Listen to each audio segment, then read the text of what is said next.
Olá, boa noite a todos e todas. Agradecer a presença, né, de quem nos acompanha aqui hoje, agradecer a presença dos nossos convidados, Valquíria, Anderson, a presença da Sandra. Vou começar aqui, então, fazendo a introdução da nossa terceira edição, né, do Seminário de Telenovela em Telas. Então, fico bem feliz. Eu acho que a equipe Obtel FPR participou das 3 edições, né?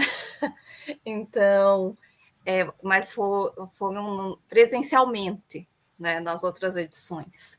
Então, agora, né, na forma online, já são parceiros nossos aqui, então já são íntimos. A Valquíria e o Anderson, né, são da coordenação da equipe Obtel FPR, junto com a Lourdes, que não pode estar aqui hoje com a gente. E recentemente, né, na semana passada, nós tivemos o Encontro Obtel Brasil, onde nós também tivemos a apresentação, né, da equipe, naquele momento sem o Anderson, então hoje ele vem aqui, né, fazer essa participação. Então a gente tem aqui, é bom que a gente tenha uma apresentação um pouco diferente, né, com um novo membro na mesa, bem legal também. E então gostaria de pedir, né, para que quem está acompanhando assine a nossa lista de presença, que está na descrição do vídeo. Durante a transmissão, eu coloco também nos comentários a lista de presença, para certificado da extensão, né, da universidade, do UT.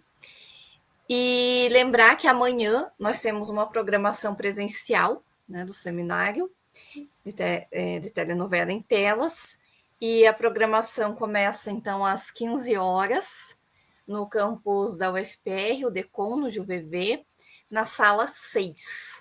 Então, para quem quiser participar, às 15 horas, para os membros dos grupos de pesquisa, o Telas e o Unifix, a gente começa às 14 horas, né, com uma reunião geral, e prossegue com o evento às 15 horas. Então, já deixando aqui a nossa agenda, participem, né, são todos convidados.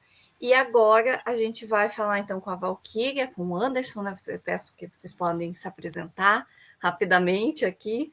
E a pesquisa, né, que vai ser apresentada é o agenciamento da cidadania na telenovela Pantanal, a construção do feminino sob a ótica de gênero e territorialidade, que é um capítulo resultado da pesquisa do biênio da Rede Obtel, e que resultou aqui nesse livro, né, Pantanal, a telenovela Pantanal como recurso comunicativo para a cidadania, um estudo de caso, que reúne, então, capítulos das 10 equipes da rede, e um desses capítulos aqui é da equipe Obtel UFPR, e o livro está disponível online no site do Obtel. Eu vou deixar também nos comentários aqui do nosso vídeo, para quem quiser acessar o livro completo e ler também o capítulo que será apresentado, da pesquisa que será apresentada aqui hoje. Acho que é isso. Eu passo a palavra para a professora Sandra e depois para os nossos convidados. Muito obrigada. Bom, boa noite a todos e todas. Boa noite, professora Aline, boa noite, professor Anderson, de tão longe aqui conosco, professora Valquíria, que está sempre por perto da gente. Olá, a plateia, né, que está nos seguindo. É uma satisfação muito grande a gente aqui reunido essa noite para falar um pouquinho sobre telenovela, tá bom? Para quem que eu passo a palavra, professora Aline, para o professor Anderson ou para a professora Valquíria? Acho que eles se resolvem para a Val, depois para o Anderson. Então, vamos lá, gente querida, boa noite. Eu só vou, né, o Anderson que vai começar a falar da nossa pesquisa, só também contextualizar um pouquinho mais, para quem eventualmente não conhece muito ainda a Rede Obtel Brasil, né, então, lembrando, a Rede Obtel Brasil integra a Rede Obtel Internacional, que é o Observatório Ibero-Americano de Ficção Televisiva, que congrega, né, hoje, agora, não vou lembrar o número exato, acho que são 13 países, enfim, são mais de 10 países, que fazem, então, uma análise anual, né, da produção da teledramaturgia, da teleficção na América Latina e também comunidade latina nos Estados Unidos, Portugal, Espanha, né, que são países também participantes, além dos países da América Latina, que é uma iniciativa que foi criada, né, pela professora Maria Imaculata Vassalo de Lopes, já, né, há bastante tempo, em parceria com vários outros pesquisadores e pesquisadoras, sem dúvida, da América Latina. E a partir disso, há 15 anos, foi criada a Rede Obtel Brasil, que é, então, a vertente nacional, né, dentro desse grande observatório, e a Rede Obtel Brasil realiza uma pesquisa que até essa edição era bianual, então eram pesquisas, né, feitas no intervalo de um biênio. Sempre a rede se constituiu a partir de 10 equipes de diferentes estados, regiões e universidades do país, e era sempre eleito, então, um tema para ser trabalhado naquele biênio, e aí cada uma dessas 10 equipes, né, faz seu projeto, submete, depois é avaliado entre os grupos da própria rede durante aqueles 2 anos, então, a realização dessa pesquisa, que sempre culmina, né, com o lançamento de um livro e com a realização de um seminário. Durante muito tempo, a rede teve a parceria da Globo Universidade, de forma bastante ativa, né, inclusive trazendo convidados, uma série de questões.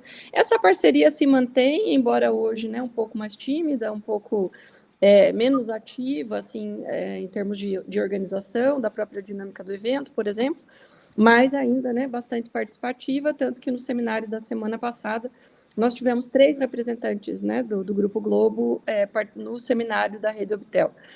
O Bruno Luperi, autor da novela Pantanal, que foi o tema de estudo desse projeto, desse biênio, e mais 2 representantes, enfim, da Globo, principalmente do cenário da produção do streaming da Globo, né, do Globoplay. O que tem de diferente nesse biênio que virou um triênio, então, né, porque essa pesquisa ela foi iniciada em 2022, então, teoricamente, ela seria concluída em 2024, ela acabou, né, sendo concluída agora, em 2025, com o relatório final em março do ano que vem, porque foi a primeira vez que a rede teve uma pesquisa com financiamento de edital do CNPq. Então, foi um edital chamado Pró-Humanidades, um edital exclusivo, específico, né, para pesquisas das áreas de ciências humanas e sociais, lá em 2022, no qual a rede foi contemplada, e aí, a partir disso, então, nós realizamos a pesquisa que trata da relação entre telenovela e cidadania, telenovela como promotora da cidadania. E para discutir isso, então, foi selecionado como estudo de caso a telenovela Pantanal, que foi, né, o que a gente chama de media event, né, um grande acontecimento midiático, e foi a primeira vez na história da Rede Obtel Brasil que os 10 grupos trabalharam com o mesmo objeto nas suas análises, né? O que também é um desafio, foi muito legal, muito rico, recomendo que olhem o livro, né, que a Aline mostrou, onde tem o resultado das 10 pesquisas. Nós, né, a gente chama de Obtel Paraná, mas na verdade é um Obtel Paraná, Tailândia, Obtel UFR, mas na verdade é um Obtel Paraná, porque a UFR, Tuiuti, vai para a Tailândia, vai para o Maranhão, né? Então, nós somos um grupo interdisciplinar, transdisciplinar e também interinstitucional, interestadual, internacional, quase interplanetário, né? Então, nós temos uma dinâmica um pouco diferente de outros grupos da rede, que costumam estar mais centrados em 1 ou 2 universidades, geralmente, né, do mesmo espaço geográfico. Nós somos o grupo mais jovem a ingressar na rede, né? A gente ingressou na rede em 2019, essa é a nossa segunda pesquisa, então, né? A nossa primeira pesquisa foi sobre a novela Amor de Mãe. A equipe ela vai mudando, e é assim, né, em todas as 10 equipes. Então, em 2022, a Aline e Sandra se juntaram a nós, né, essa parceria maravilhosa entre Telas e Netflix, agora, né, também super consolidada a partir do grupo Obtel, então o UFR, e aí, então, né, também, como todos os outros 9 grupos da rede, trabalhamos com Pantanal. A rede agora tem 11 grupos, né, porque no seminário de semana passada foi oficializado o ingresso de mais uma equipe do Rio de Janeiro, que é a equipe da PUC do Rio de Janeiro, que foi, inclusive, a instituição que sediou, né, o seminário. Além do livro com as 10 pesquisas sobre Pantanal, nós produzimos, nesses 3 anos de pesquisa, um outro estudo, né, que é chamado Metapesquisa, e foi uma análise de toda a produção histórica das pesquisas da Rede Obtel Brasil, nesses 15 anos, buscando identificar justamente como que, de algum modo, a gente já tinha trabalhado com essa questão da cidadania de forma intencional ou transversal, né, nas pesquisas anteriores. Como nosso grupo só tinha uma pesquisa, né, então nós participamos discutindo os trabalhos da equipe da ESPM de São Paulo, que deixou a rede, né, após o falecimento da querida professora Bacega, né, então eles resolveram não continuar na rede Obtel. Nós, então, fizemos a leitura desses materiais, e esse livro da meta-investigação, então, da meta-pesquisa, também está disponível, que a gente super recomenda também, porque traça um histórico das pesquisas todas, né, do Obtel, e também de como tem sido tratada essa questão. Então, o que a gente vai apresentar para vocês é o resultado da nossa pesquisa, nós 4 aqui, né, participamos dessa pesquisa, então a Aline e Sandra podem interferir no momento em que quiserem. No final, a gente mostra também, né, toda a equipe envolvida, além de nós, professores, e a Lourdes, que também é professora. Temos vários discentes, né, tanto do TELAS quanto do NEFIX, inclusive de iniciação científica, que foi uma experiência muito legal. E aí, então, nós vamos, né, contar um pouquinho de como é que foi essa experiência nessa segunda pesquisa aí dentro da rede. Então, passo para o Anderson aí iniciar a pesquisa, iniciar a apresentação sobre a nossa pesquisa. Perfeito. Boa noite, bom dia, dependendo de onde a gente está falando, de onde nós estamos vendo, né, a apresentação. Quero dizer aqui, compartilhar da minha alegria de poder participar dessa nossa mesa com o nosso grupo. Também cumprimento a professora Aline, a professora Sandra, a professora Valquíria, os colegas que estão aí conosco da equipe, né? A gente sempre fala nos bastidores, não literalmente aqui nos bastidores, mas também nas redes sociais, compartilhando comentários, e claramente, né, a nossa audiência que está aí acompanhando. Eu me chamo Anderson Lopes, eu falo agora de Bangkok, na Tailândia, são 5h15 da manhã aqui, e aí no Brasil acho que são 7h15 da noite, e a gente, né, como o Val muito bem colocou, o nosso Obtel tem essa peculiaridade, né, que eu acho que é um dos nossos pontos de qualidade, que é justamente participar de um grupo que tem tanta diversidade de olhares sobre o objeto telenovela, e até do ponto de vista geográfico, a gente fala de lugares diferentes, né, isso é muito, muito bom.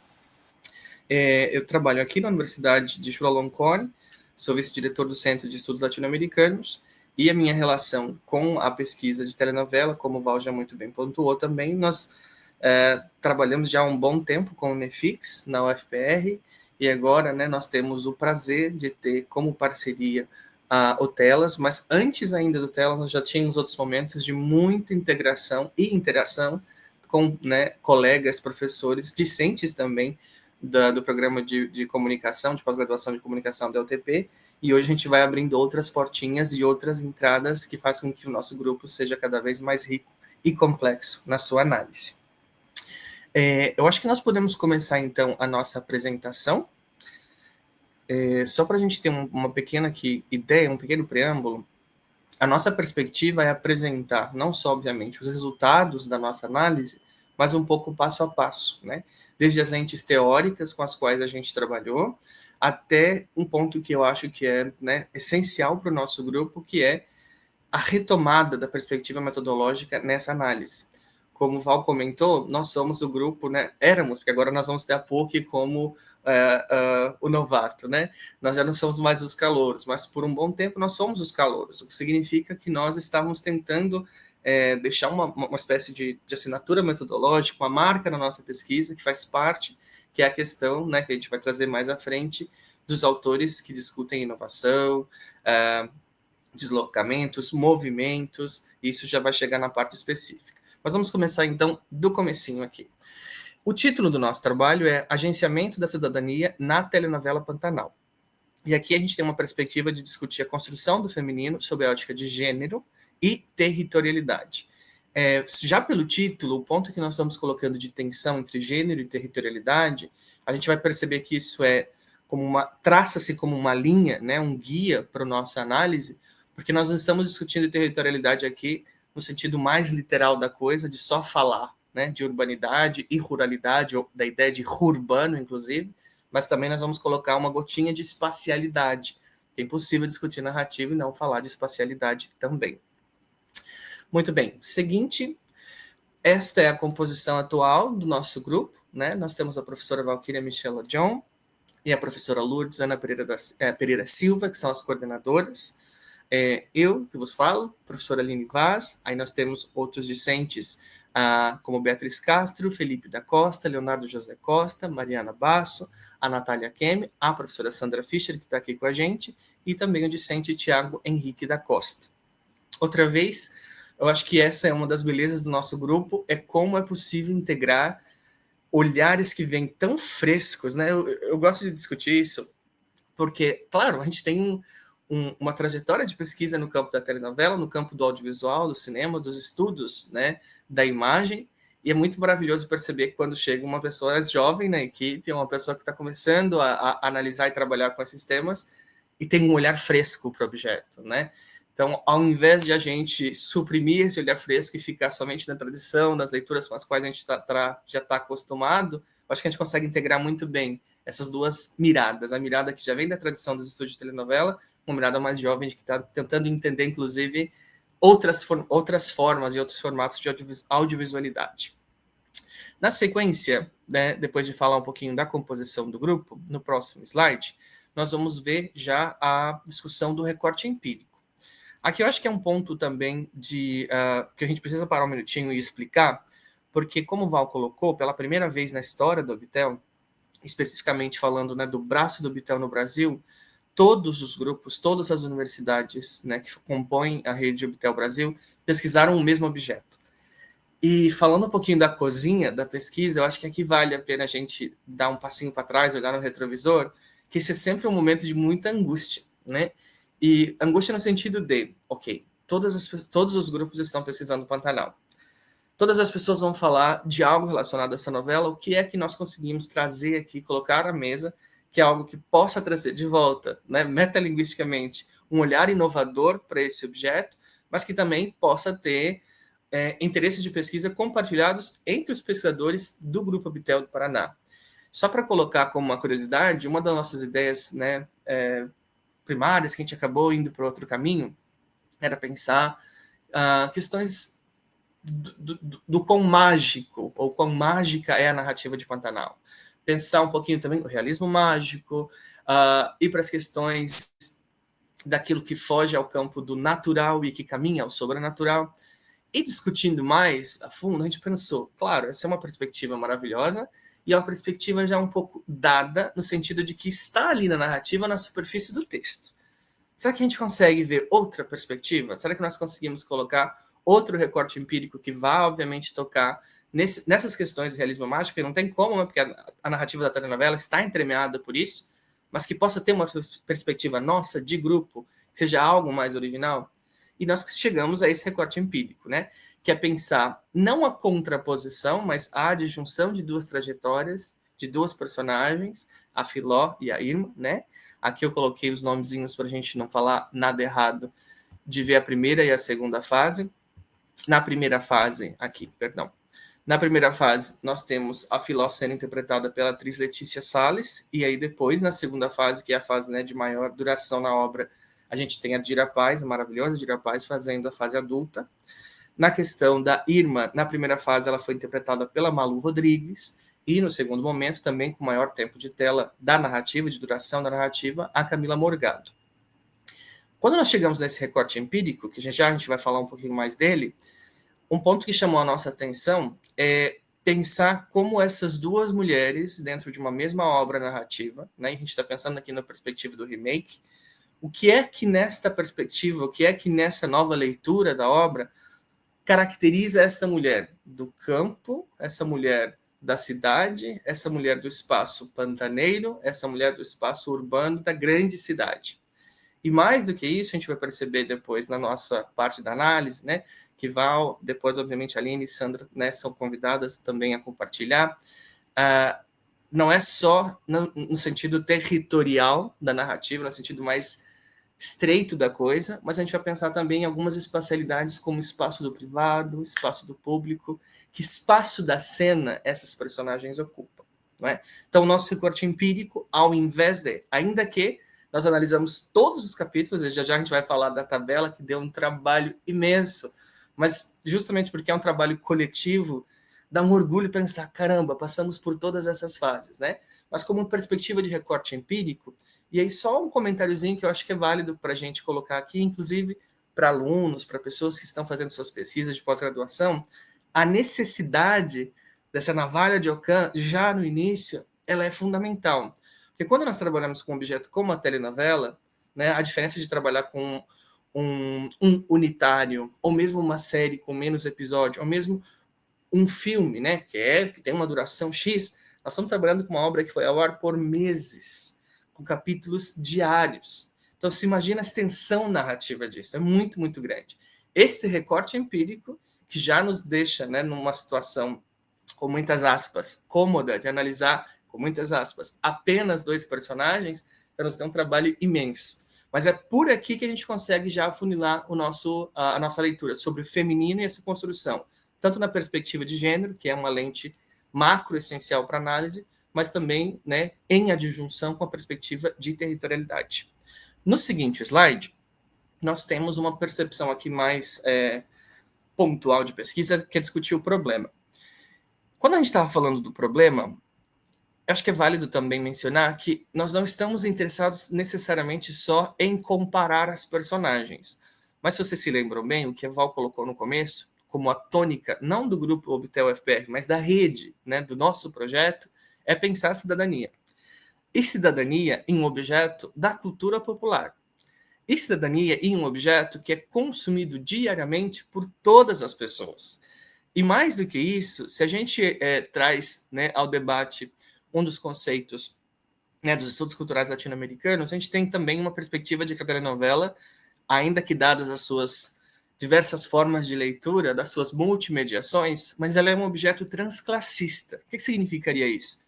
Que ainda que muita gente não aceite, porque isso é complicado de se aceitar dependendo da classe social que se fala, o Brasil assiste telenovela. Né? E quando a gente fala do Brasil assistindo telenovela, a gente não está falando só das camadas baixas com maior poder aquisitivo no espaço X que assistem telenovela. Não, as pessoas assistem de diferentes faixas etárias, diferentes espacialidades, né, do lugar do mundo de onde elas vivem e de diferentes classes sociais.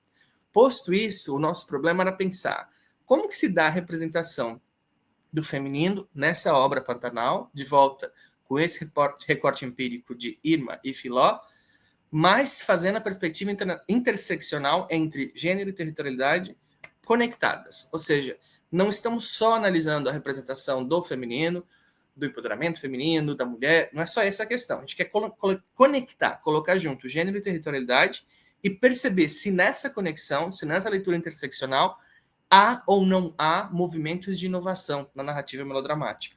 Ou seja, se ao colocar 2 lentes, gênero e territorialidade, para analisar Irma e Filó, a gente consegue observar numa narrativa melodramática que é carregada dos seus códigos, das suas gramáticas, que é carregada, inclusive, de uma obra seminal anterior, que é a Pantanal original. Será que neste remake, nessa nova forma de produzir telenovela, nesse novo olhar, existe algum ponto da narrativa que a gente consegue falar, opa, aqui há uma inovação estilística, ou aqui há uma inovação narrativa, aqui há uma inovação do gênero, em termos de como se representa, de volta, aqui não gênero no sentido de genre, mas no sentido de gender, né? Como se representa o feminino, a mulher, e em que local se representa, não é? E de volta, nessa perspectiva de colocar as 2 lentes em conjunto, o objetivo final mesmo é pensar nesse encontro entre gênero e territorialidade, nessas 2 personagens, na obra de Pantanal, existe um agenciamento da cidadania? E se existe, como ele produz, né, uma leitura de equidade de gênero na obra? E o que ele nos mostra também sobre esse Brasil, que não é somente um Brasil homogêneo, né? A gente olha a narrativa de Brasil por Filó, nós temos uma perspectiva de Brasil. Se nós vamos para o Brasil não tão profundo, ou não tão rural, não tão pantaneiro, de Irma, a gente vai ter outra perspectiva de Brasil. E quando esses mundos colidem, aí nós temos ainda uma terceira leitura, não é? Posto isso, na sequência, nós temos a parte do objetivo. Qual era o nosso objetivo? Analisar as trajetórias das personagens Filó e Irma, de modo a compreender como as representações de gênero, em sua intersecção com a questão da territorialidade, possibilitam movimentos de inovação melodramática, no agenciamento da cidadania, quanto à equidade de gênero na telenovela. Traduzindo, palavras que são muito importantes para a gente ter aqui em mente, né? além da trajetória das duas personagens, né, não de volta em contraposição, mas em adjunção, percebendo como elas trabalham conjuntamente aqui, é importante perceber a palavra movimento como um dos eixos, né, não só metodológicos, mas também analíticos. É por meio do movimento que a gente vai perceber se existe inovação, é por meio do movimento que a gente vai perceber se essa inovação se dá a partir do residual, do dominante, da emergência preliminar, que a gente já vai falar na parte metodológica, e a partir do movimento que a gente vai aplicar também uma outra lente analítica de perceber, inclusive, arquétipos desses personagens, né? Quase impossível falar do gênero melodrama na sua representação de gênero, de volta do feminino, e não falar dos arquétipos. Na sequência, depois do nosso objetivo, nós temos aqui o ponto que eu coloquei da continuidade, né? As continuidades da pesquisa anterior.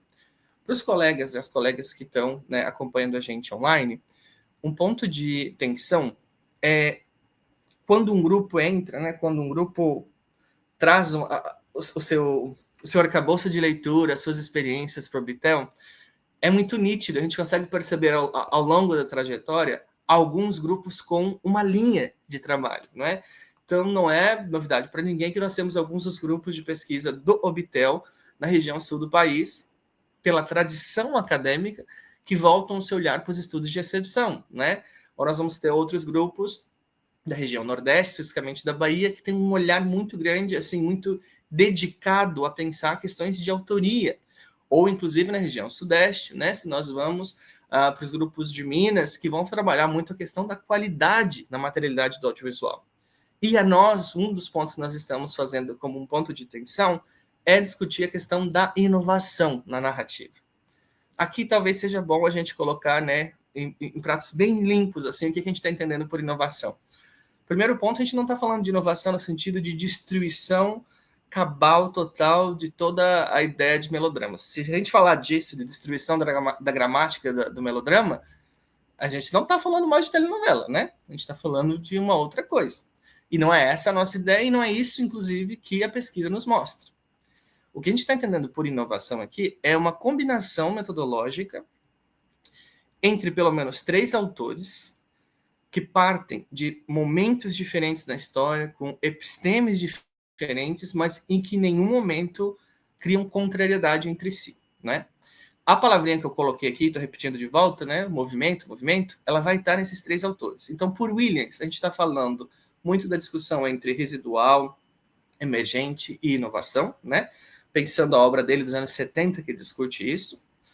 Por Rossetti, nós estamos falando de uma pesquisadora brasileira que vem do campo da filosofia da comunicação e pensa inovação desde perspectivas aristotélicas, se por sua vez Williams parte de uma perspectiva gramsciana,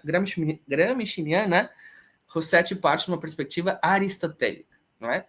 E por que eu estou colocando isso? Porque quando a gente vai fazer esse tipo de pesquisa, a gente precisa analisar se os autores com os quais nós estamos trabalhando dialogam ou não. Ou se a gente vai ter um pepino lá na frente de pensar, nossa, muito maravilhosa essas duas materialidades aqui, esses 2 quadros. E quando eu chego para fazer o movimento de adjunção, de colocá-los em prática, opa, alguém está falando algo que não tem nada a ver com o outro autor. Então, da perspectiva já epistêmica, a gente percebe que existe a possibilidade de um diálogo e não existe a possibilidade de contrariedade deste diálogo. Ou, de maneira mais ainda específica, não há aporia, né? No sentido de que esses textos eles podem dialogar entre si sem grandes problemas. Pela Rose, a gente tem, a Diana Rose, uma metodologia já mais colocada, né, aplicada para a televisão, que é a análise de imagem em movimento. A gente vai falar da análise de imagem em movimento bem mais diretamente a partir de uma tabela que nós criamos para pensar o que ela fala que se chama translação. Translação seria observar a narrativa, de pensar a questão do tempo de tela, pensar quais são os personagens que estão na trama, né? A gente vai ver isso nas colunas que já a gente vai discutir, e de volta, Williams, Rossetti e Rose, todos alinhavados pela perspectiva do movimento. Para falar de arquétipos femininos, que já é uma leitura, né, como subsequente do modelo metodológico, a gente vai para Silvia Orozco. E Silvia Orozco também muito conhecida, né, nos estudos de cinema, mais do que propriamente de telenovela, mas muito conhecida pela discussão sobre o melodrama na América Latina. Perdão. E na sua discussão sobre o melodrama na América Latina, ela traz uma série de arquétipos que são muito úteis, né, para a gente pensar construção de amor romântico, de amor idealizado, né? Perspectivas de gênero em relação à irmã, à mãe, à esposa, à namorada, ou inclusive já numa perspectiva de vilania, que obviamente não é o caso da nossa análise, mas que pauta, por exemplo, mulheres muito más dentro de um arquétipo da prostituta, ou seja, aquela que desestabiliza a moralidade da narrativa. E o acréscimo, que aqui é mais do que, né, não é só um acréscimo metodológico, mas é um acréscimo também de olhar para o problema de pesquisa, que é pensar a territorialidade barra espacialidade. Buscamos tensionar se haveria diferenças marcantes entre a configuração da mulher da cidade grande do Brasil urbano em relação à mulher do campo, do espaço rural, do Brasil profundo do Pantanal. Se vocês têm noção aqui, nessa separaçãozinha, a nossa barra de colocar territorialidade barra espacialidade, ela não é randômica, a gente não colocou a barra à toa. A ideia é pensar que nós estamos trabalhando com dois conceitos que não são sinônimos, obviamente, mas que se coadunam de tal forma, a gente consegue analisar de uma perspectiva bem socioantropológica esses dois Brasis, essas duas perspectivas de territórios, do urbano, do rural, do espaço da cidade e do espaço do Pantanal, e, ao mesmo tempo, quando a gente vai para o campo, né, narratológico, de ouvir o que esse objeto narrativo nos diz, a gente consegue perceber em que espacialidades da trama, em que momentos dessa história, esses personagens ganham um corpo. Se nós falamos do espaço da cozinha, esse espaço da cozinha é um espaço do privado, é um espaço do público, é um espaço onde o feminino se dá a ver pela perspectiva do cuidado, do agenciamento, da produção de novos conhecimentos, do cuidado consigo, do cuidado com o outro. Então a gente consegue perceber que a espacialidade, nesse caso, ela se coaduna com a ideia de territorialidade, porque a gente não fica só numa leitura sociológica da trama. A gente vai para o objeto empírico, nós vamos analisar cenas, nós vamos analisar os personagens e as suas interações. Por isso que, na sequência deste slide, né, só para reafirmar de volta de onde é que nós partimos, nós temos esse recorte empírico de colocar Filó e Irma em adjunção, né, vendo as suas similaridades, obviamente também as suas diferenças, e pensar que, como esta relação das personagens, em um momento não direto, e depois numa sequência, a gente vai perceber que elas acabam, né, tendo o encontro, como isso gera essas relações inovadoras de emergências preliminares. Para operacionalizar isso, a gente teve que utilizar a análise de imagens em movimento. E talvez aqui seria um ponto, né, também de tensão. Por quê? Nós temos 11 pessoas, não é, Val, no nosso grupo, atualmente. Dividimos isso tudo num grande esforço coletivo de ver ponto a ponto todas as cenas, obviamente depois cenas que estão dentro do recorte empírico, onde essas personagens atuam, do primeiro ao último capítulo. Mas o ponto de emergências inovadoras, talvez seja bom a gente ir para a imagem do Williams, talvez, do diagrama, isso, porque daí a gente consegue explicar desta imagem e partir já para a tabela, para a gente ter uma questão, para ver como se dá na prática. Esse diagrama nosso, perdão, da gente apresentar uma leitura do que seria, né, o residual, o dominante e o emergente, a partir de Williams, mas aplicado ao modelo televisivo seriado, nós temos uma ideia que ela é bem direta. Se nós estamos falando de melodrama como matriz cultural, melodrama como composição de uma narrativa que nos toca profundamente na América Latina, mas não só, a gente tem elementos residuais que vêm do campo do social, que vêm do campo das relações de gênero, que vêm do campo de como nós construímos a nossa relação com o outro, do campo da ideologia. Esses elementos residuais que vêm da cultura e que estão tão presentes na nossa vida, que muitas vezes passam pelo processo de naturalização, como se a gente nem se questionasse porque eles estão ali, eles ganham uma vertente concreta, palpável, que seria a manifestação ativa do residual. Ou seja, um discurso, uma produção de sentido, algo que dá corpo a uma leitura, por exemplo, que nós temos sobre mulher e cuidado, mulher, cuidado e maternidade, mulher, cuidado, maternidade, sendo o objeto da casa, a centralidade da casa. Essa seria, por exemplo, uma ideia residual da nossa cultura. Quando nós vamos para o campo do melodrama, a gente tem uma leitura de como esta manifestação ativa do residual, das nossas leituras de mundo, da nossa forma de ver as relações de gênero, as relações sociais, como isso, no melodrama, vai se transformar, por exemplo, em arquétipos, vai se transformar numa dualidade da virtude, do bem e do mal, vai se transformar numa parte essencial da gramática melodramática, que é mostrar o desenvolvimento de personagens que passam por obstáculos, mas no fim vencem o mal, ou personagens, né, muito vilanescos, que acabam tendo ou a sua redenção ou a sua punição, mas o essencial disso tudo é uma estrutura que nós, como telespectadores / pesquisadores, já estamos acostumados, porque essa manifestação ativa, ela transforma-se em uma versão dominante da telenovela, né?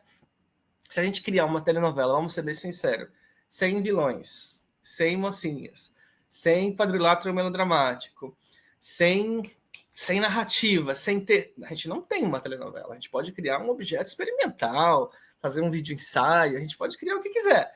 Mas a lógica da narrativa, os elementos dominantes que né, tornaram-se dominantes, eles não vão estar lá.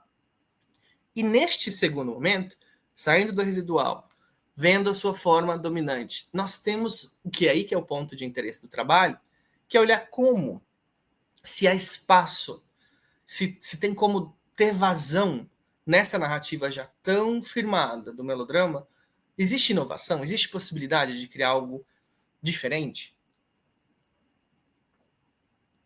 E na nossa leitura, sim, existe. Só que nós não chegamos necessariamente em criar algo que seja totalmente emergente, a ponto de destruir toda a gramática melodramática e criar um objeto do zero, inovador, que seja totalmente... Não, a gente está falando de emergências preliminares.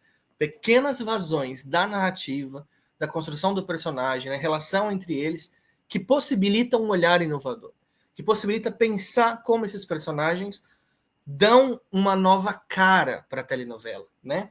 E nesse caso, a gente vai ver que essa emergência preliminar, tanto na Irma quanto na Filó, elas vão se dar pelas óticas de gênero e territorialidade, né?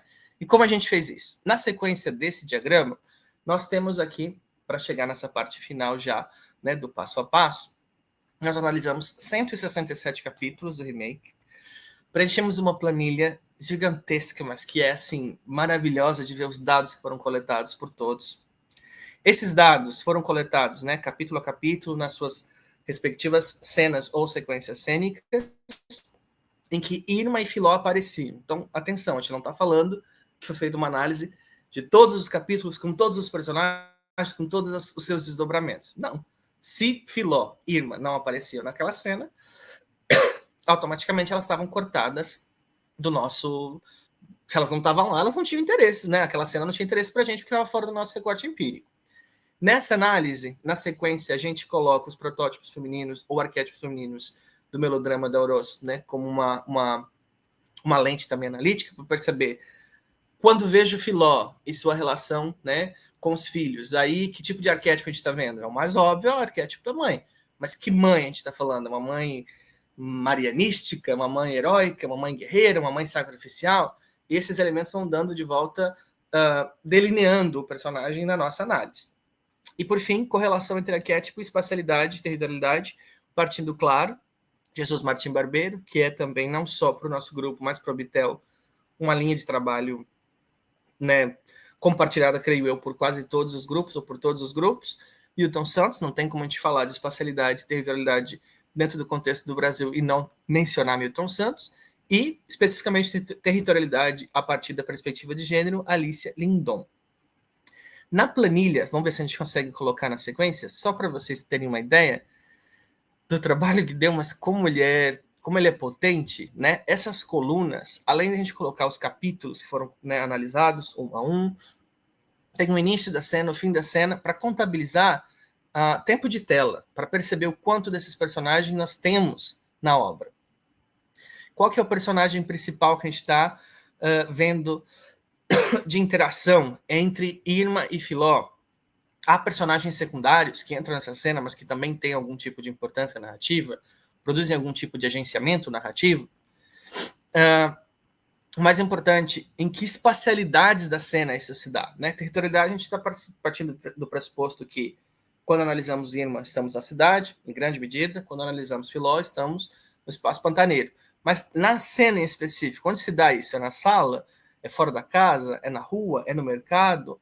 É numa empresa? É no trabalho? E se é trabalho, que tipo de trabalho é esse? É um trabalho considerado trabalho ou é só um trabalho reprodutivo, por exemplo, né?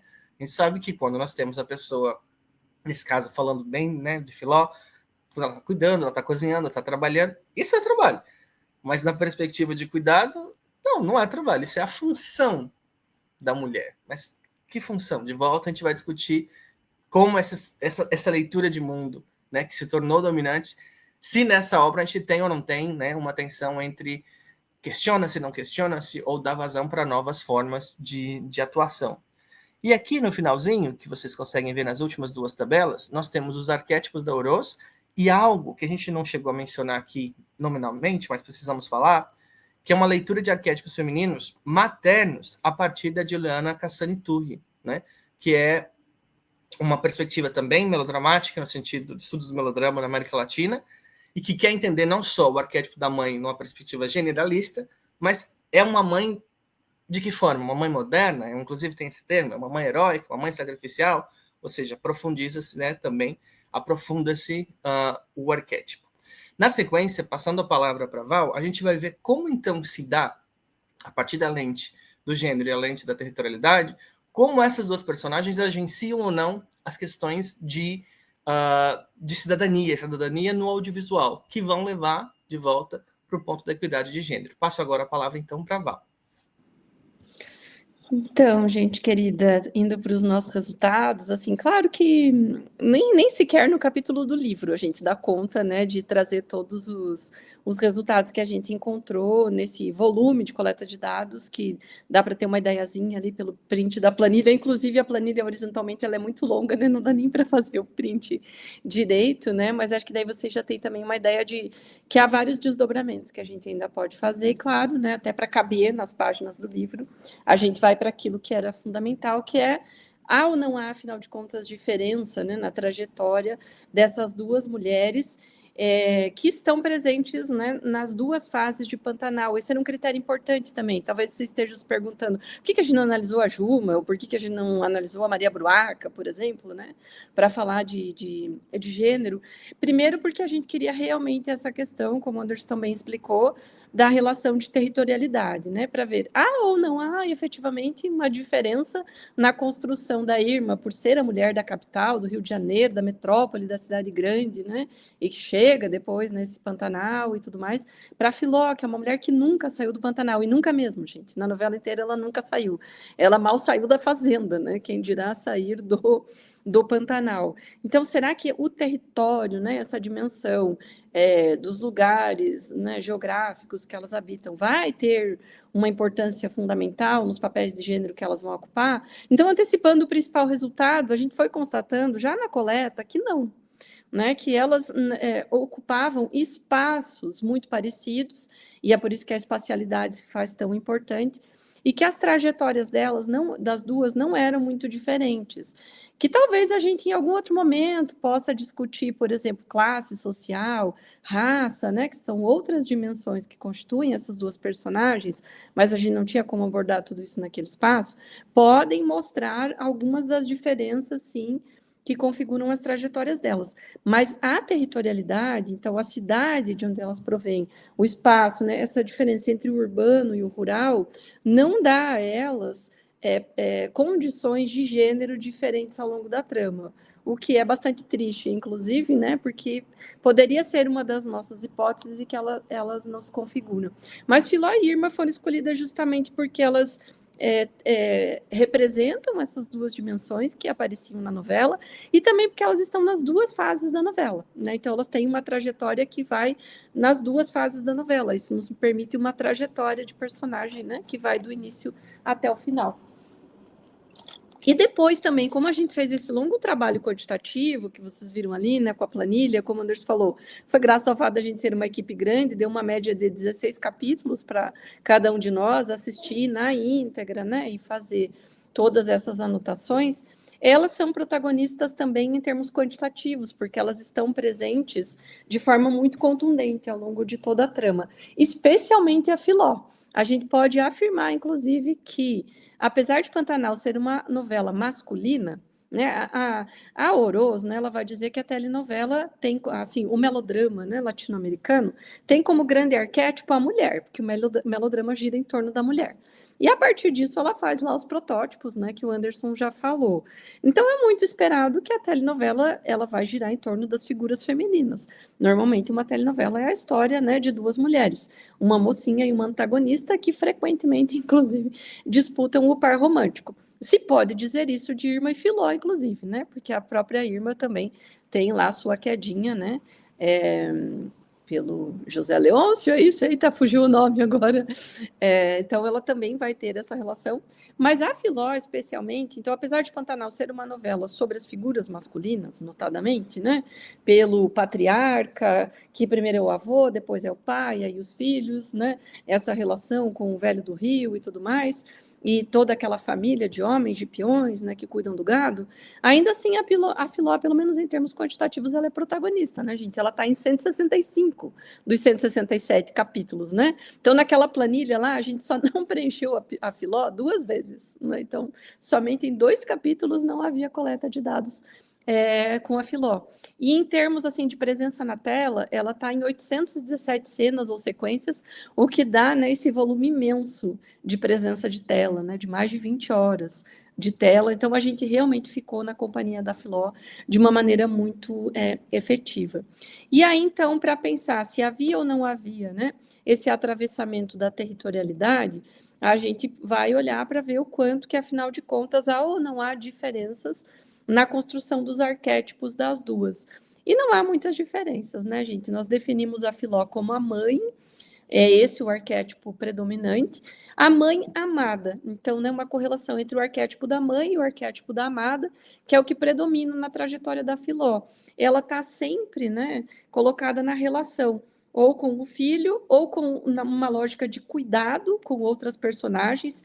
Há um momento muito bonito de empatia dela com, né, outras mulheres, seja com a Irma, seja com a Bruaca, enfim, essa relação de uma irmandade feminina poderia ser outra coisa abordada, mas ela está muito nessa condição da mãe, nesse sentido do cuidado, tanto com o filho quanto com o Jove, né, que nem é filho dela, mas com outros personagens, com o próprio José Leôncio, que daí ela vai ter essa relação arquetípica da amada, né, daquela que está ali à disposição, enfim, do personagem. Mas claro que daí, para pensar esses arquétipos e como é que eles se configuraram e se demonstravam ou não uma questão de diferença territorial, foi muito importante a dimensão da espacialidade, que é também uma contribuição muito fundamental de Aline e de Sandra, que foi trazer o olhar da sociossemiótica, né, para esse momento de análise. Então, nas dimensões da Rose, nas dimensões verbo-visuais, a gente vai olhar os diálogos, sem dúvida, né, aquilo que é dito verbalmente pelos personagens, isso é muito importante, mas também as dimensões visuais são super importantes. Como que se dá o figurino, a caracterização das personagens, com quem que elas estão em cena, né, com quem que elas dialogam. E para nós foi extremamente importante, então, como o Anderson já falou, o espaço, né? O espaço como esse locus, esse lugar que elas ocupam para além do território, né? Do território geográfico, que foi pensado mais lá Barbeiro e Milton Santos, né?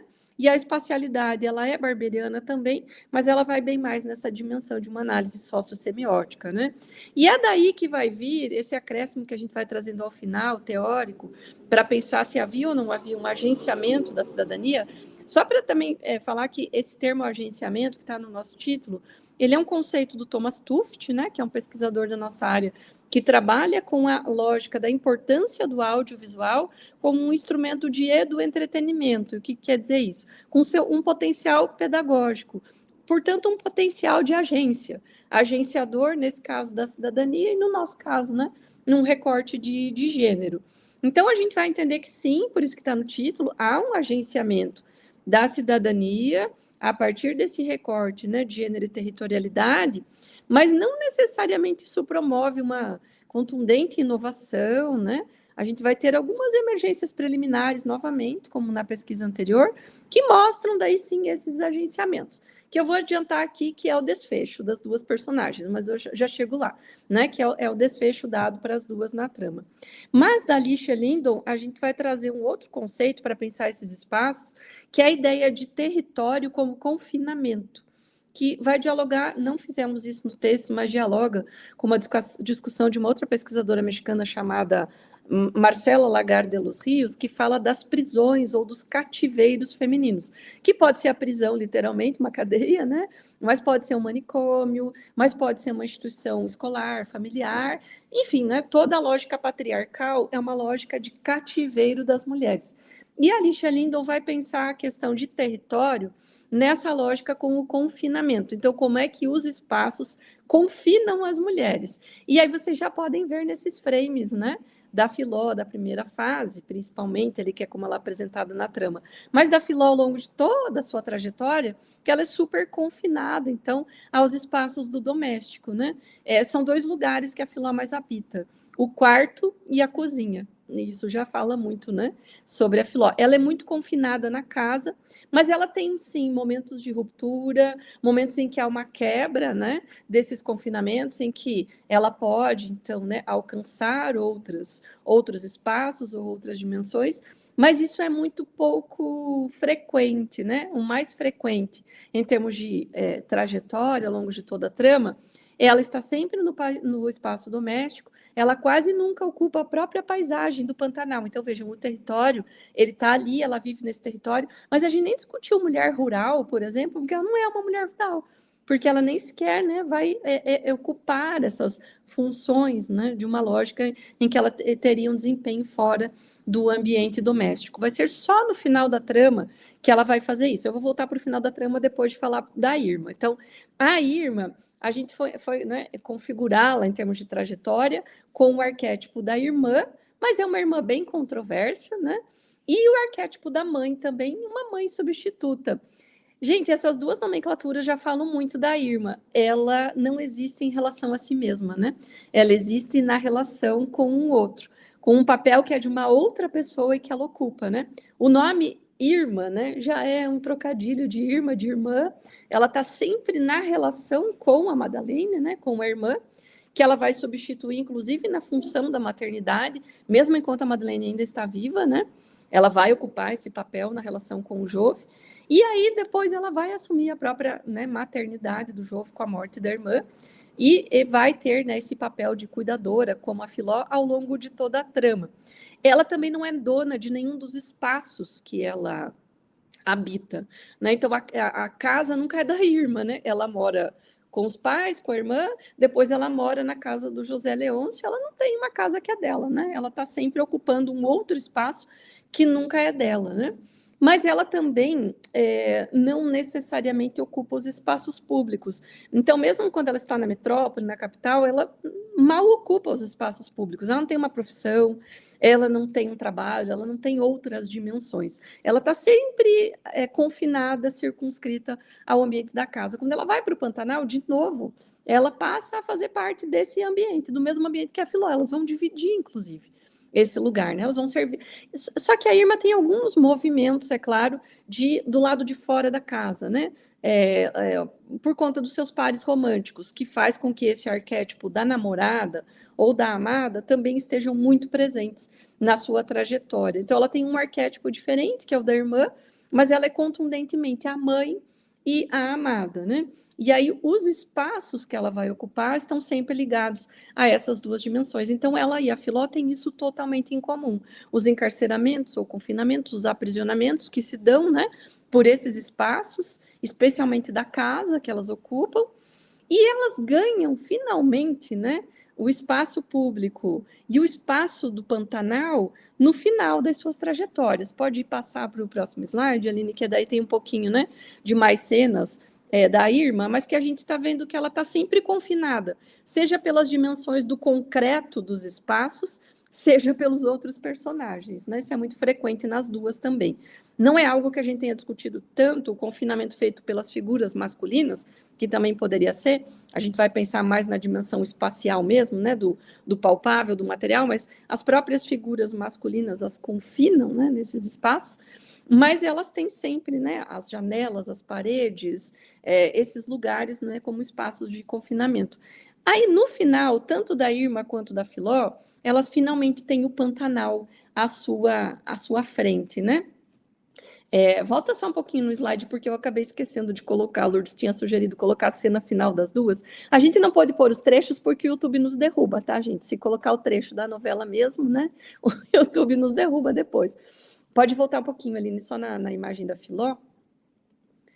Essa é a cena final da Filó, né? Então, vejam, a Filó, ela rompe aqui pela primeira vez com quase tudo do arquétipo que a configurou, inclusive no figurino. Ela está usando as roupas do José Leôncio e ela é a capataz, né? Ela é a dona da fazenda, ela é a manda-chuva. Vai ser a primeira vez que ela vai tomar decisões sobre a transferência dos bois, sobre para onde que eles vão, possivelmente vai entrar naquele avião, possivelmente, né? Ela vai sair do próprio Pantanal, talvez, ou pelo menos vai ir para a capital ali, né, da região pantaneira, coisa que ela nunca fez ao longo de toda a trama, né? E aí ela tem essa cena da própria Pantanal, né, dessa própria personagem, que é o Pantanal, ao fundo, e do rio, né? E a Irma, ela também vai ter isso ao seu final, porque ela vai construir uma escola sob, né, ai, como é que é o nome, gente? Fugiu a palavra? Xalana. Sob a Xalana, isso, né? Uma escola flutuante. Então, ela vai ocupar um espaço público, a gente entende ali que ela tem uma profissão, ela vai ser dona, diretora de uma escola, né? Então ela vai assumir um outro papel, e as duas têm o rio, né? Como sua grande escapatória, que é uma mensagem poética e bonita, e é aqui que a gente vê, então, um pouco de um agenciamento de cidadania, né? Dos papéis de gênero, que faz com que a mulher do campo e a mulher da cidade possam finalmente romper com os confinamentos espaciais e dos arquétipos de gênero, a partir dessa tomada de um espaço público que não é mais o âmbito do doméstico e que tem o rio como metáfora, né? O rio que corta todo o Pantanal, que é místico, que é mágico, como o Anderson falou. E tem um outro aspecto que a gente nem abordou, né? Mas que a gente constata lá ao final, que as duas também passam a ter poderes mágicos, né? Elas, de certo modo, herdam poderes mágicos dos seus companheiros, né? Há a possibilidade que um dia a Filó vai ser a velha do rio, né? Já que ela é a única que não vê, então provavelmente um dia ela vai ser a guardiã do Pantanal, como é o José Leôncio naquele momento, e a Irma, né, que passa a ter aqueles poderes de alguns vislumbres, né, de algumas visões e tudo mais, do seu relacionamento com um possível capeta, né, que é inclusive, né, de onde provém depois o filho, né, que ela vai ter. Então, pode passar ali para as nossas considerações finais, a gente vai, né, perceber que não há muitas inovações, nem muitas transformações na configuração dos arquétipos, e que, portanto, apesar delas serem provenientes de territórios muito distintos, que poderiam ter atuado sobre suas configurações de gênero, a mulher do Rio, da metrópole, desse Brasil urbano, e a mulher do interior do Brasil profundo, do Pantanal, essa mulher do ambiente mais rural, o território não intersecciona com o gênero de forma a reafirmar os papéis que elas ocupam, porque eles não são extremamente diferentes. Claro que lá, no limite, no máximo, a Filó ela vai ter um pouco mais de confinamentos do que a Irma, associados à ideia de uma mulher daquele ambiente que deve cuidar da casa, que deve cuidar dos filhos, né?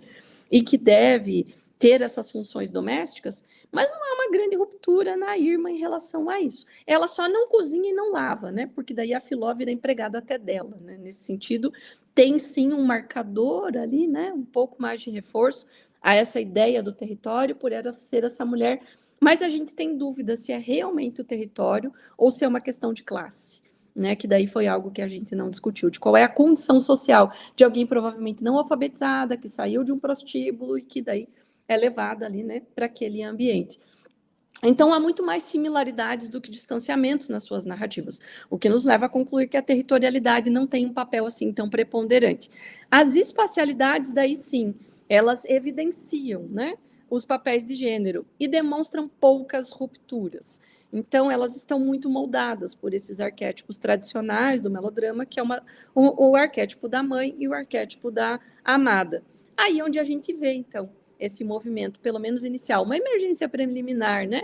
Um movimento de inovação substancial, mas que é preliminar ainda na relação do melodrama, que é elas finalmente ganharem, né, esse espaço que cenograficamente é mais amplo, inclusive, e que nos dá duas belas imagens, né, de ambas tendo o rio, né, como um elemento que vai configurar suas vidas dali para frente. Mas essas vidas ficam para nossa imaginação, né? Elas não estão ali na trajetória da novela. Então, acho que esses são, né, os nossos principais resultados, mas é muito legal de ver a Filó sendo fazendeira, né, poderosa, fodona, ali, né, sendo a chefe de todos aqueles peões, sendo respeitada, inclusive, e, né, de ver a Irma finalmente tendo um lugar para chamar de seu, ainda que esse lugar seja flutuante sobre o rio, não tenha raízes, né, mas ainda assim dá a ela essa possibilidade também de romper, né, com várias outras questões. Então, eu acho que, né, são esses os principais resultados. Também vão lá ler o nosso capítulo, e também, né, Sandra e Aline, né, que principalmente fizeram esse movimento fundamental, né, de entender a importância das espacialidades sobre essas duas personagens, podem, né, trazer outros aspectos que a gente não tenha abordado, e também quem estiver nos acompanhando aí fica para as perguntinhas. Valeu, gente. Tá sem áudio, Sandra. Peraí. Agora deu? Deu. Queria agradecer também, né, a professora Valquíria e ao professor Anderson por terem trazido a nossa pesquisa. A gente sempre tem um carinho muito grande pelo resultado dito final da pesquisa, então vê-lo na voz dos companheiros é muito bom, né? Eu não tenho muito a acrescentar, foi muito pertinente a exposição de ambos, né? É só uma coisa para a gente pensar. Quando a gente Valquíria falou em confinamento, eu me lembrei de meu orientador de doutorado, que já se foi, o professor Eduardo Penuela Canissal, e ele trabalhava muito essa noção do encerramento, no que ele chamava de a metáfora do encerro, né? Que são encerramentos físicos, concretos, literais, né? E ao mesmo tempo outros, né, metafóricos que a gente tem. E é interessante e dolorido pensar como a mulher... Eu me pergunto assim, o que seria uma inovação? Será que seria uma mulher... Eu não sei, vocês não estão lembrados que muitos não eram nascidos, mas houve uma vez que houve uma novela em que você tinha um casal de mulheres bonitas, bem-sucedidas, felizes e em perfeita harmonia. Elas eram um casal lindo. E elas explodiram junto com a torre, que explodiu. Então, você sempre tem com a mulher algo assim que ou é um vir a ser, ou então é algo relacionado em maior ou menor extensão à cama e à mesa. Né? Podem ver, se a gente pensar na Filó, isso é evidente. Né? Se a gente pensa na Irma, a Irma tinha que engravidar. Ela podia ter, né, outros desdobramentos. Né? Quando a gente tem uma mulher empresária, rica, que fez, que aconteceu, meu Deus, foi pelo casamento de interesse. Então, a gente tem a Odete Roitman, né? Ela casou com o velho, como ela mesmo dizia, depois ela ficou e construiu aquilo tudo, mas ela é má. Ela não pode construir aquilo tudo e ser boa, bem sucedida emocionalmente, né? Feliz, não, ela tem que ser má. A parte que nessa segunda vez ela falava verdades maravilhosas, vamos e convenhamos, né? Sobre os filhos, sobre o ar-condicionado em alguns lugares no Brasil, e assim ia, coisas pequenininhas e coisas importantes. Mas ela era considerada uma praga, e aí ela tem que morrer, né? Ela tem que ser punida. A Dama das Camélias já nos mostra isso lá atrás, né? Ela tem que ficar, aí ela se recupera em termos morais, mas ela mora. E a Odete teve uma coisa mais dura ainda, porque ela voltou à vida daquele jeito mais estapafúrdio, né? Nessa segunda visada agora. Então, a gente olhando assim, particularmente e pontualmente, o final de Irma e o final de Filó, a gente tem, sim, um alento, né? Eu não diria que é uma inovação, está longe disso, mas é um alento. Mas, como bem disse a professora Valquíria há pouco, né? Encerrando a fala, ela disse, a gente não vê isso, fica na nossa imaginação. Né? Eu me pergunto, sabe, porque no final de novelas, né, costuma ter casamentos, gravidezes, bebês nascendo. Eu queria tanto ver a sequência disso, né? E não acontece. Quando as escovas de dentes realmente se juntam e a emoção da paixão se resume a ir ao supermercado, ver preço do queijo. Eu queria muito ver isso, mas a gente não vê, né? É isso. Obrigada, muito obrigada.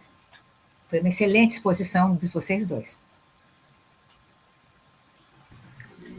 Eu vou voltar com os slides, que faltou um último slide aqui com os nossos membros, né?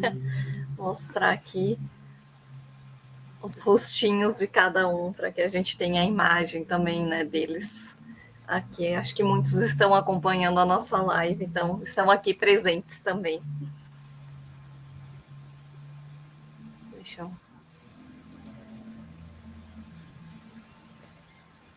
E a Mari, né, que é da equipe, que estava ali presente, primeiro ela comentou que foi muito interessante participar dessa pesquisa, uma oportunidade incrível, e fez um comentário aqui: considerando que essa foi uma continuidade da pesquisa anterior, acreditam que podemos aplicar essa metodologia em outras novelas? Tem alguma que vocês gostariam de explorar a seguir? Então, a ideia, Maria, é justamente que, inclusive, esse é o legado do nosso grupo, assim, né? Que a gente desenvolveu, né, um protocolo teórico, metodológico, para pensar os movimentos de inovação substancial, que é o que a Rossetti, né? Claro, não dá para a gente explicar tudo aqui, né? Eu acho que a gente no capítulo anterior, a gente explica um pouco mais essa relação entre Williams e Rossetti. Nesse a gente fez uma síntese e citou o capítulo anterior, até para, né, ler o capítulo anterior. Mas a gente tem trabalhado com o conceito de inovação substancial e tem entendido que é possível, né, pensar na telenovela como uma narrativa que tem sua origem na matriz cultural do melodrama, emergências preliminares, né? Acho que temos observado que na novela das 9, nesses dois objetos que a gente olhou, Amor de Mãe e Pantanal, não há uma preponderância, talvez, do dominante, embora ele ainda esteja lá, mas muitos elementos residuais, né? Seguimos os conceitos do Williams, tá, gente? Em relação, né, ao melodrama clássico, mas que é possível perceber emergências preliminares, então.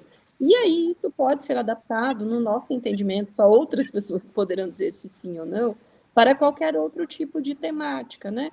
Na pesquisa anterior, a gente estava discutindo a questão da maternidade, mas também a questão da inserção da Covid, da pandemia, como uma personagem na narrativa, e consideramos que isso foi uma emergência preliminar, né? Você ter... talvez Pantanal também pudesse ser visto nessa lógica, não era o nosso recorte, mas vimos, né, que essa intersecção entre gênero e territorialidade pode ser observada assim. O próximo tema, tá, da pesquisa do Obtel, né, na reunião técnica de semana passada, nós aprovamos o projeto no novo edital universal do CNPq, e a nossa temática agora, geral da rede, é a questão, né, da interseccionalidade a partir de 4 marcadores: gênero, raça, classe e região. Então, vejam, né, a nossa territorialidade entrou ali numa outra nomenclatura, como regionalidade.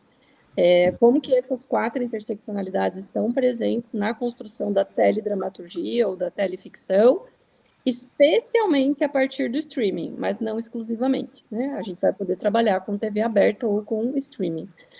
O projeto ele dá uma enfatizada maior no streaming e ele vai ter 2 etapas, e a primeira etapa vai ser um mapeamento de como que essas 4 categorias, ou, né, o atravessamentos identitários, permeiam a construção das narrativas. Vai ser um mapeamento de toda a produção audiovisual brasileira de teleficção, TV aberta e streaming de 2020 a 2025. Esse vai ser o primeiro movimento, vai ser a pesquisa coletiva da rede, como a gente fez com a meta-investigação. Então, todos os 11 grupos vão ajudar nesse mapeamento. Isso vai começar a ser delineado em março do ano que vem. Quais serão os protocolos e uma série de questões. Depois disso, cada grupo vai fazer o seu estudo, assim, mas é assim que está dito lá no projeto, dentro desse grande mapeamento, cada grupo vai trabalhar com o objeto que quiser, né? E com as intersecções. Na verdade, ainda não está super claro para mim, isso vai ficar mais claro no ano que vem, se é escolher uma intersecção ou se obrigatoriamente as 4 intersecções para todos os grupos. Eu entendo, e daí, né, Anderson Aline e Sandra podem dizer se não ou se concordam, e o protocolo que a gente desenvolveu cabe para qualquer telenovela em qualquer recorte, porque o que ele possibilita é justamente analisar a construção narrativa de uma telenovela. E ele comporta fazer qualquer recorte temático, basta você ir fazendo. Eu gosto quando você fala das adjunções, e é o que a gente mais tem feito. Então, agora a gente fez uma adjunção com territorialidade, né? Poderia ser com outra coisa. Então, eu entendo que sim, Mari, que ele cabe para qualquer objeto de teledramaturgia, inclusive para outros formatos que não só a telenovela. Né? Por mim, daria para qualquer um. Qual vai ser o objeto específico do nosso grupo? Vamos começar a discutir a partir de março do ano que vem. Eu concordo muito com a Val, uma fala bem rapidinha minha. Concordo muito com a Val disso de a gente precisa colocar isso, talvez, né, justamente agora, no próximo movimento da pesquisa, que é elasticidade. O quanto que essa nossa proposta, ela é elástica, no sentido de que ela não é elástica no sentido genérico de que aplica-se a tudo e a todos. Não é bem assim, óbvio, né? A gente tem contexto melodramático, contexto de teleficção, ficção seriada, obviamente, e tal. Mas no sentido elástico de que, quando a gente está colocando a Rossetti, ela tem uma categoria imensa de conceitos de inovação. A gente toma de inovação substancial, que gera atos de inovação, que por sua vez promovem efeitos de inovação, com elementos associativos. É uma categoria bem concreta, né? E quando a gente coloca a discussão de adjunção, né, com o Williams, a gente vai vendo que é nessa bolinha, nesse eixozinho de emergência preliminar, que talvez esteja o nosso olhar, né, para pensar outras obras. Claro, a gente aplicou em 2 materialidades. Uma terceira, concordo, eu vejo potencial de aplicação, e o mais bonito vai ser justamente ver como se sustenta e de que maneira se sustenta essa nossa proposta conceitual em outras materialidades que nem sequer são de TV, né, que pode ser uma materialidade de streaming. Continuam-se ali as mesmas questões de movimento, de narrativa, de arco narrativo, de cliffhanger, de gancho, aí vão ser outros temas, né, que a gente pode falar mais no futuro. Mas eu concordo, para mim eu consigo ver a aplicabilidade, a necessidade da proposta em outras obras.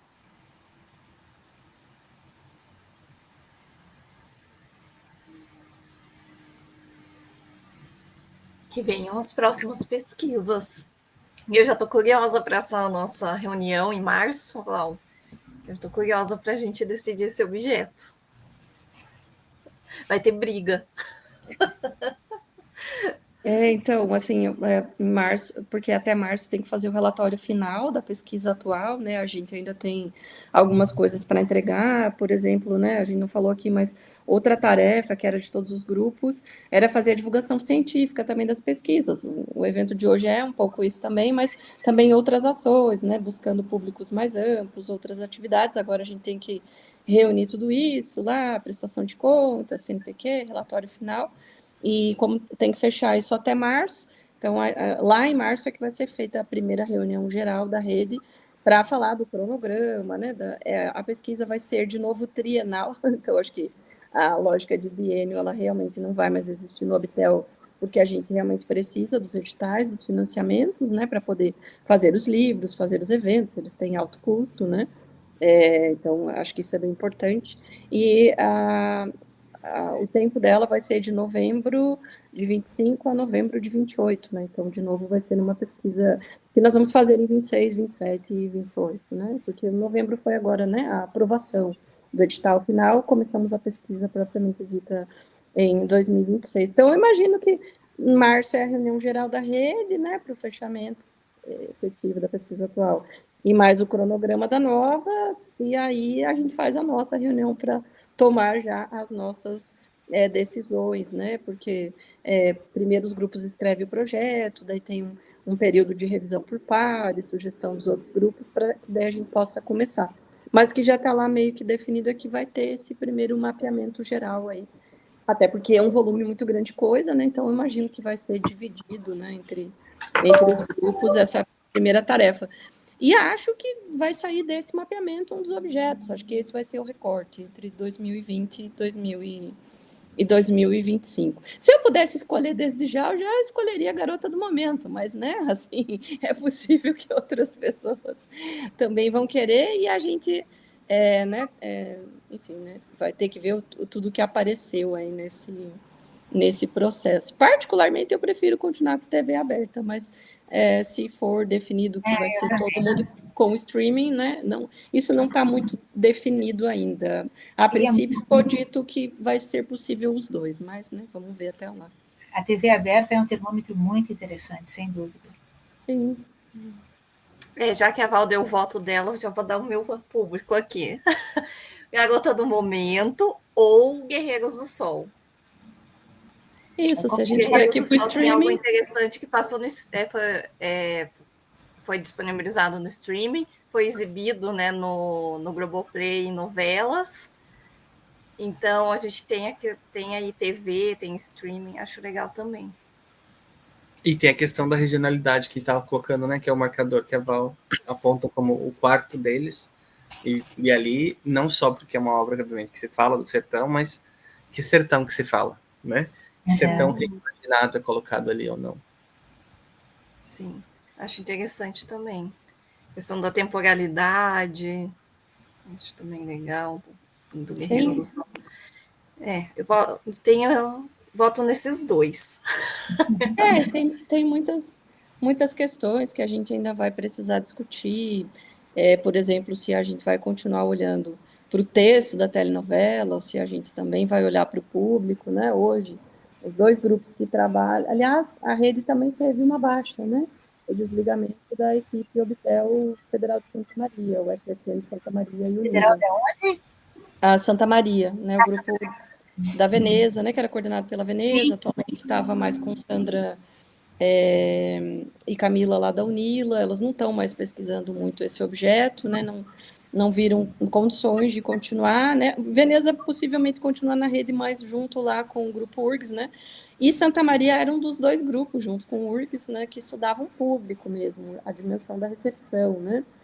Que vocês sabem que é meu sonho antigo, a gente só não trabalhou com recepção em Amor de Mãe, que foi nossa primeira pesquisa, justamente porque era a primeira que estava pandemônico, e porque a UFRJ... O teu áudio às vezes fica assim... Falhou? Uma falhada. E porque também, né, daí a gente tem a questão de comitê de ética, dependendo do tipo de estudo de recepção que a gente vai fazer, né? Mas é um sonho do qual eu ainda não abri mão totalmente, né? De que a gente, em algum momento, em uma das nossas pesquisas, a gente possa correlacionar as dimensões, né? Não digo ir para a recepção, mas também ter a recepção, né, como parte da pesquisa. Eu acho que, como somos um grupo grande, ele é super viável. É claro que sempre tem o desafio de como transformar isso depois em 25 páginas, né? 25 páginas.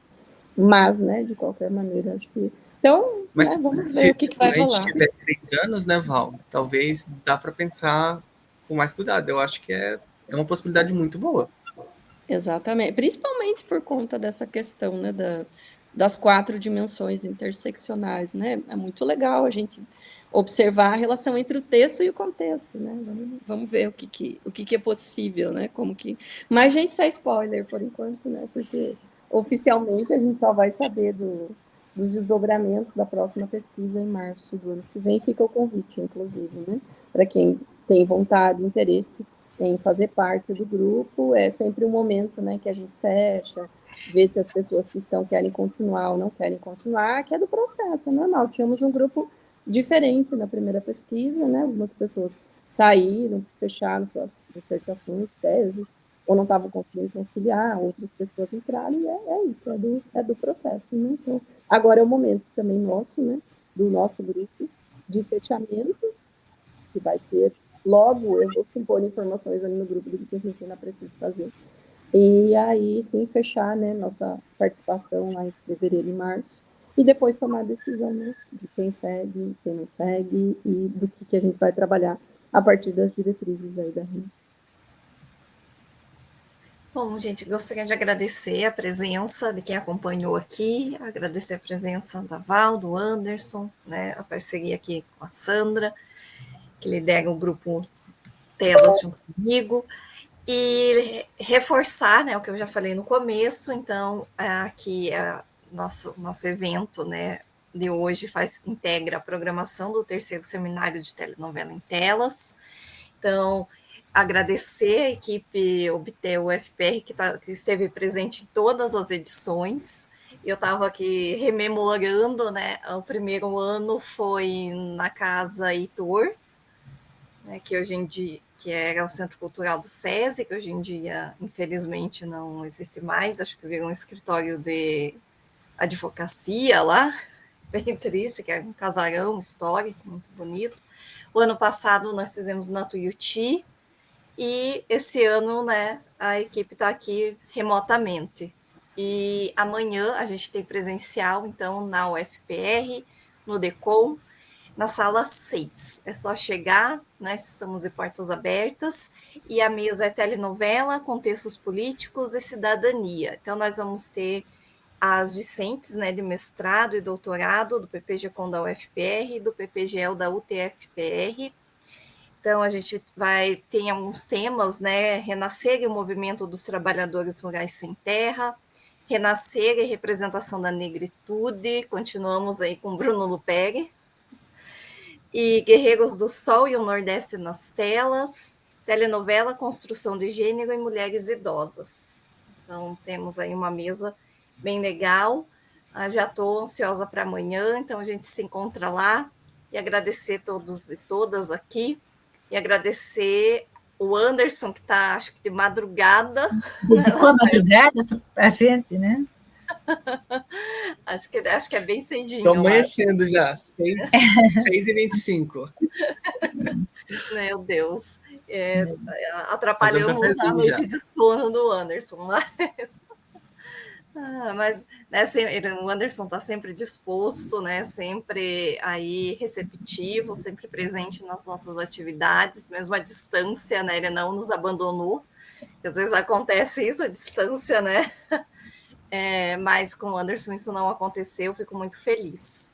E Val, então, nos vemos amanhã, Sandra também, até amanhã, e quem, né, mais aparecer por lá, eu vou passar a palavra, acho que a Sandra vai falar alguma coisa.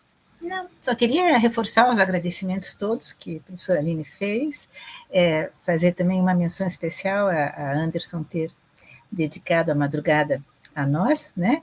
Esperemos que agora ele possa dormir um pouquinho, né? E é isso, muito obrigada, e até amanhã, Val e Aline, e quem da plateia for lá. Anderson, se você quiser pegar um avião e vir, talvez dê tempo ainda. Quero chegar para a hora do coffee break. Pelo menos, né? Porque a gente quer fazer uma confraternização amanhã depois do evento, hein? Então, quem for participar lá amanhã vai preparado. Eu acho que uma das coisas mais bonitas que nós todos temos aqui é distância não faz sentido para a gente, porque a gente trabalha remotamente e trabalha junto, mas é a questão dos afetos, que Val sempre menciona, Sandra, Aline, que não é de hoje, né? Não é de hoje. É uma construção, né? Uma construção. Isso é uma construção que eu acho que serve, não é nem ponte, né? É o que nos conecta mesmo já de várias outras épocas. Então, muito obrigado mesmo pela parceria de todas vocês. A gente ultrapassou várias fases aí, né? E só para reforçar, né, gente, só para dizer que vocês podem ver como é possível fazer pesquisa legal, de temas legais, gostosos, com muita importância também, sociocultural, econômica e política. A telenovela é um objeto de extrema relevância, né, para o nosso país, para a nossa cultura, para as práticas tanto informativas quanto estéticas, e que, né, dá para fazer pesquisa num ambiente legal, viu? A academia não precisa ser tóxica, só se vocês escolherem os grupos e as pessoas certas. Onde se mete, né? Existe uma diferença, né, Val, entre rigor acadêmico, que é o que a gente aplica na pesquisa, exatamente, e toxicidade, que são coisas muito diferentes. Muito. Aliás, recebemos muito esse elogio lá na semana passada do rigor, né, acadêmico, do rigor teórico-metodológico da nossa pesquisa e do quanto ela era impressionante, assim, foi muito legal de ter esse feedback também. Bom, sem sofrimento, gente. Exatamente. Perfeito. Beijo, gente. Obrigada. Até amanhã. Até mais. Bom dia, Anderson. Tchau. Bom dia.